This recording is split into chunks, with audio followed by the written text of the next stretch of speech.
right, hopefully this is recording at this point. Hello everyone, this is Dr. Jimenez, Dr. J, and I am re-recording optional webinar number 1 because like all things with technology, sometimes things don't go as planned.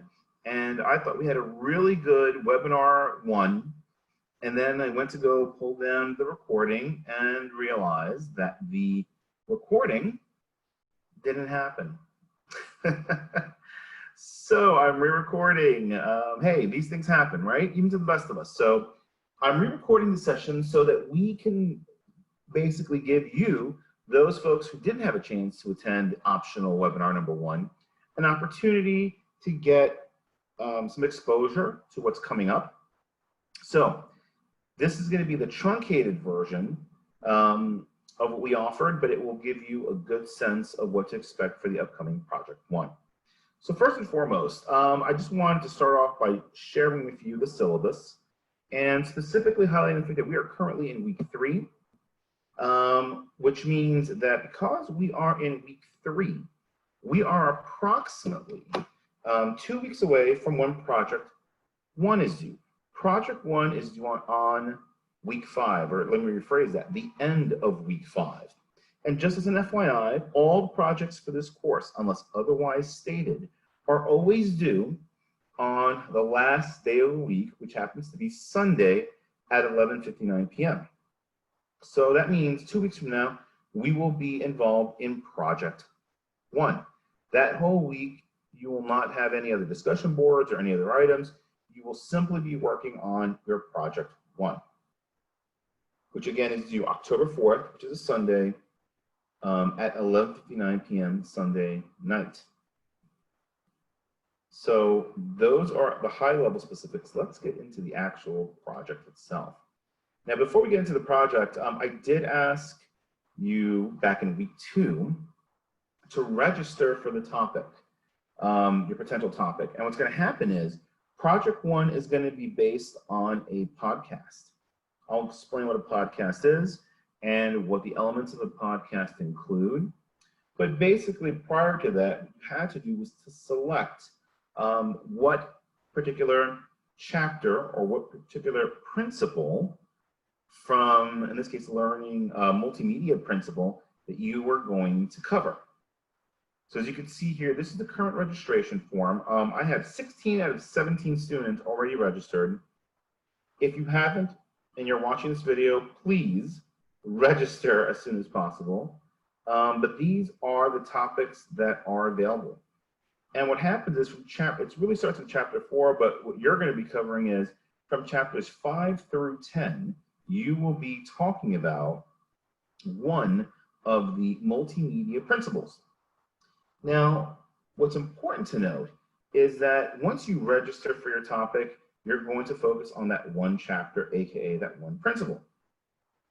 Now, how are you going to talk about this principle? Well, that's where our project comes in. So Project 1 is for you to summarize the key learnings from one of Clark and Mayer's design principles. And that is, again, chapters 5 through 10, but you're going to do this in the form of a podcast. Now, a podcast, which we're going to talk about more in week 4, a podcast is basically a audio or even a video file that you can record and distribute to mass audiences. Now, for the purposes of this assignment, we're calling it a podcast. You're going to create a single individual file. It could be an audio file or it can be a video file. It's completely up to you. I'm giving you the freedom because what you're going to learn in week 4 is that podcasts today have a general connotation. When we talk about podcasts, they could be your traditional audio, which means you can record an audio file, or what used to be called vodcasts, VOD casts, or video casts, or video podcasts. A lot of people simply just refer to podcasts today as these video casts. So if you have a video, you can create a podcast. And we see a lot of them today that are syndicated not only on iTunes and other platforms, but you also see them on YouTube as well. So the point is you're going to get some practice in terms of using, or at least creating a podcast. A single entry only, single video file or audio file. It's up to you. You get to decide whichever you want. I want you to be as creative as possible. But what's important to note is that you need to cover 3 key things in your video file or podcast. First and foremost, you're going to provide a short summary about the principle, which is bullet point number 1 here. I'm not going to read all the bullet points on this document. This is the Project 1 document folder, the Project 1 document that you can find in the Project 1 document folder. Having said that, you're going to provide a short summary of the principle. What is it? Talk about it. What is this principle about? So for example, if you have the segmenting principle, you're going to tell me a little bit about what it is, and you're going to tell me a little bit, very short, maybe 2 or 3 sentences on what it's all about.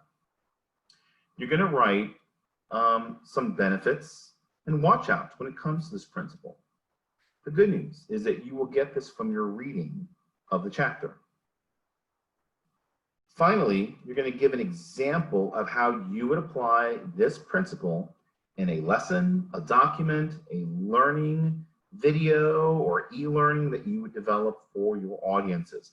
Now, as I was telling the live session earlier today, the good news is that these principles, although they're multimedia design principles, these principles, in essence, can be applied to any kind of multimedia, which means it can be digital. Like, for example, if you were creating a video for instruction, an e-learning module, or it can be also applied to text, like if you were creating a graphic organizer, a one-pager, or a brief study guide. These principles are what I call platform agnostic. You can use them in a variety of different contexts. So I want you to give me an example of how you would apply this principle within your own learning environment. So for example, for those of you that are teachers, you can talk about how you would apply your principle in a in-class assignment, for an activity, for a lesson. But for those of you, because not everyone in the class is a teacher in a classroom, right?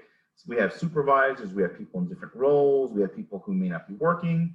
In your case, I would say, how would you apply this principle in the context of your learning environment? For example, if you are somebody who doesn't have a classroom, maybe you're going to lead a PD or professional development session for your colleagues to teach them about a topic, right? For those of you who may not be working, maybe you volunteer at a local church or mosque or synagogue, and you want to design a document to help your learners know more about conflict resolution, community relations, or whatever topic you want. The point is, you have carte blanche in this case to decide how you want to apply this principle, but put it in the context of your environment.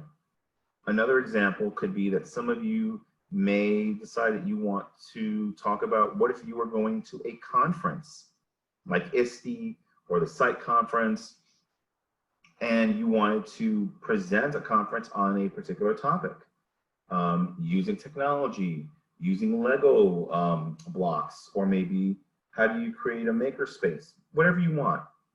The point is, put it in context. So, because again, these principles are applicable across different dimensions, across different types of media that you might create. So be creative with this. And if you have any questions and you're not sure, email me, let me know. I'll be glad to brainstorm with you. But the point is, you have to basically provide me with these 3 key things. A short summary about the principle, the benefits and watch outs of the principle, and give me an example of how you would apply this principle in the context of your learning environment in the form of an activity, a PD, or other activity. In essence, you're going to record your podcast, and you want to basically have this be no more than 5 to 10 minutes. So 5 minutes, around 5 minutes is usually the minimum, 10 minutes max. This is meant to be short, sweet, and simple. So you have to be succinct in terms of your talking points so that you can cover all 3 items. short summary, the benefits and watchouts, and giving an example. Try to get that all encapsulated within under 10 minutes, 5 to 10 minutes if possible. So what's going to happen? You're going to record it. Again, you do not have to go register for a podcast. You don't have to create your own. You can create a simple audio file. Some of you may want to create a video file that you upload to YouTube. Some of you may use Screencastify or Screencast-O-Matic. Doesn't make a difference to me what you use, whatever you're comfortable with. I just want you to be creative in terms of how you present the information. One of your colleagues in the class, Iman, had mentioned if you could create PowerPoint slides. And listen, if that's what you want to have as part of your video presentation, please go right ahead. Again, I'm giving you a carte blanche, full freedom to create or to be as creative as possible with your presentation, in this case, your podcast. Again, the podcast should be 5 to 10 minutes long. The catch is going to be you need to provide a link to your podcast. It has to work, okay? So it has to be a link, whether it's an audio file, it could be a link to a video, and you can host it anywhere you want. If you actually want to go and create your own podcast and upload it, you're more than welcome to do so, but you don't have to. I've had students who've done this project in the past where they've created a video as their sample podcast and they uploaded it to YouTube and gave me a link. Some students didn't upload at all. They put it on Google Drive and then shared with me a link so I could see it. Either way doesn't make a difference. It's up to you. Whatever you're comfortable with based on your familiarity with the technologies involved here. But ultimately, during week 5, you will be provided with a discussion board and you will post your link in the discussion board. When you do that, your other classmates will be able to see and review your podcast as well. And we're going to end up using these podcasts as part of our discussion for week 6, but we'll get to that in week 6. The point is, short version. Make sure you address these 3 key points up here that I'm highlighting, and make sure that you post it in week 5 in the discussion board. You'll receive further instructions at that time. Beyond that, in terms of the actual assignment, again, what matters to me is the content and the context. This is meant to be fun. Don't stress yourself over it, okay? If you wanted to go low tech and just record audio, you're more than welcome to do that. If you want to record a video that you upload to YouTube, do that. Keep it simple. Less is more, as we talked about in the week 2 discussion boards, right? But in terms of the rubric, to me, I want to make sure that you cover the content. For this particular assignment, I'm asking you to forego the academic citations. You're not going to need them. We're going to get to citations and things of that nature in project 2. So we'll be dealing more with that starting in week 6. But for now, just make sure you address these 3 key points and you've pretty much completed what's required for this presentation. Also, in terms of the format, again, this is a presentation. Be professional, be creative, show us what you've learned from your principal, and you will be able to complete your project fairly easily.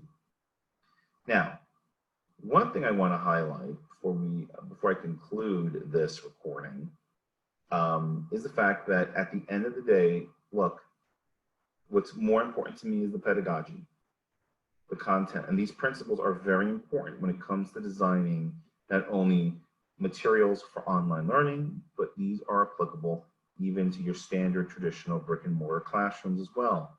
When you're designing learning in any type of format, these principles will be very helpful. So that's why we're going to be doing this as part of a jigsaw assignment, where we have different people working on different principles, and then in week 6 we're going to bring it all together so that we can learn about these principles collectively.